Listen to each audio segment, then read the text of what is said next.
নমস্কার, কেমন আছেন সবাই? মিতাস কুকিং ব্লগে সকলকে স্বাগত জানাই। আমি আবারও একটা নতুন রেসিপি নিয়ে তোমাদের মধ্যে চলে এসেছি।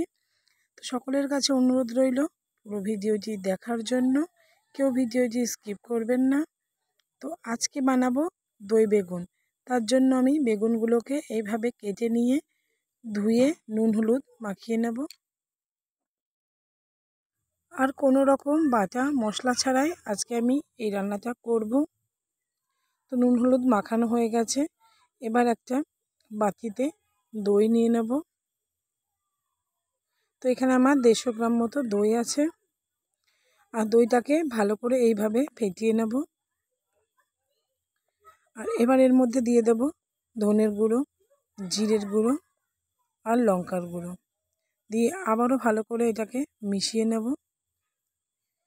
এবার একটা কড়াই গরম করতে দেব, দিয়ে তাতে দিয়ে দেব সর্ষের তেল। তেল গরম হয়ে গেলে পারে এবার বেগুনগুলোকে একে একে দিয়ে দেব ভাজার জন্য।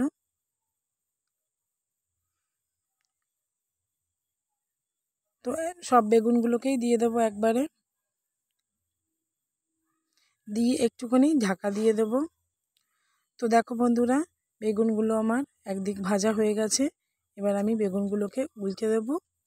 যে সকল বন্ধুরা আমার চ্যানেলে নতুন আছো বা প্রথম দেখছো ভিডিওটা, তারা লাইক কমেন্ট শেয়ার করে চ্যানেলটা সাবস্ক্রাইব করে পাশে থেকে যেও। আর যারা আমার পুরনো বন্ধু আছো তাদেরকেও আমি অনেক অনেক ধন্যবাদ জানাই পাশে থাকার জন্য এইভাবে। তো বন্ধুরা দেখো, বেগুনগুলো আমার ভাজা হয়ে গেছে। এবার আমি বেগুনগুলোকে তুলে নেব। নিয়ে ওই তেলের মধ্যে আমি একটু কালো জিরে ফোড়ন দিয়ে দেব, আর দিয়ে দেব 2টো শুকনো লঙ্কা। শুকনো লঙ্কাগুলো যেই ভাজা হয়ে যাবে, এবার আমি এর মধ্যে দিয়ে দেব যে মশলাটা তৈরি করে রেখেছিলাম, সেই মশলাটা দিয়ে দেব। আর এটা একদম সম্পূর্ণ নিরামিষ রান্না। তো তোমরা চাইলে পারে পেঁয়াজ রসুন দিয়েও করতে পারো এই রান্নাটা, তবে নিরামিষ রান্নাটাই বেশি ভালো লাগে। তো এবার মশলাটাকে ভালো করে কষিয়ে নেব।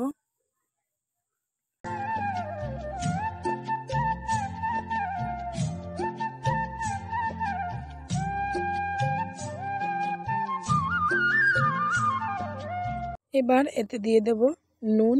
আর নুন হলুদ দিয়ে ভেজেছিলাম বলে বেশি নুনটা এখন দেব না।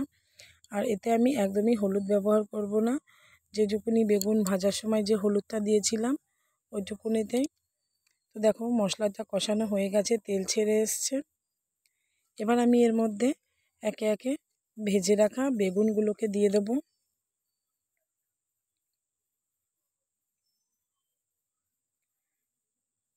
তো বেগুনগুলো দেয়া হয়ে গেলে পরে যে দইয়ের বাটিটা ছিল মশলার, সেটা ধোয়া একটুখানি জল দিয়ে দেব, যাতে বেগুনগুলো সেদ্ধ হয় ভালো করে। দিয়ে এবার ঢাকা দিয়ে রেখে দেব। তো 5 মিনিটের জন্য ঢাকা দিয়ে দেব। গ্যাসটাকে মিডিয়াম করে দেব। তো দেখো বন্ধুরা, রান্নাটা আমার হয়ে গেছে। এবার এর মধ্যে দিয়ে দেব চিনি।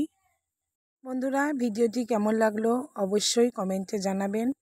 আর বাড়িতে একবার অবশ্যই এইভাবে দই বেগুন ট্রাই করে দেখবে। আশা করি সকলের ভালো লাগবে। তো এবার নামানোর সময় আমি একটু ঘি দিয়ে দেব।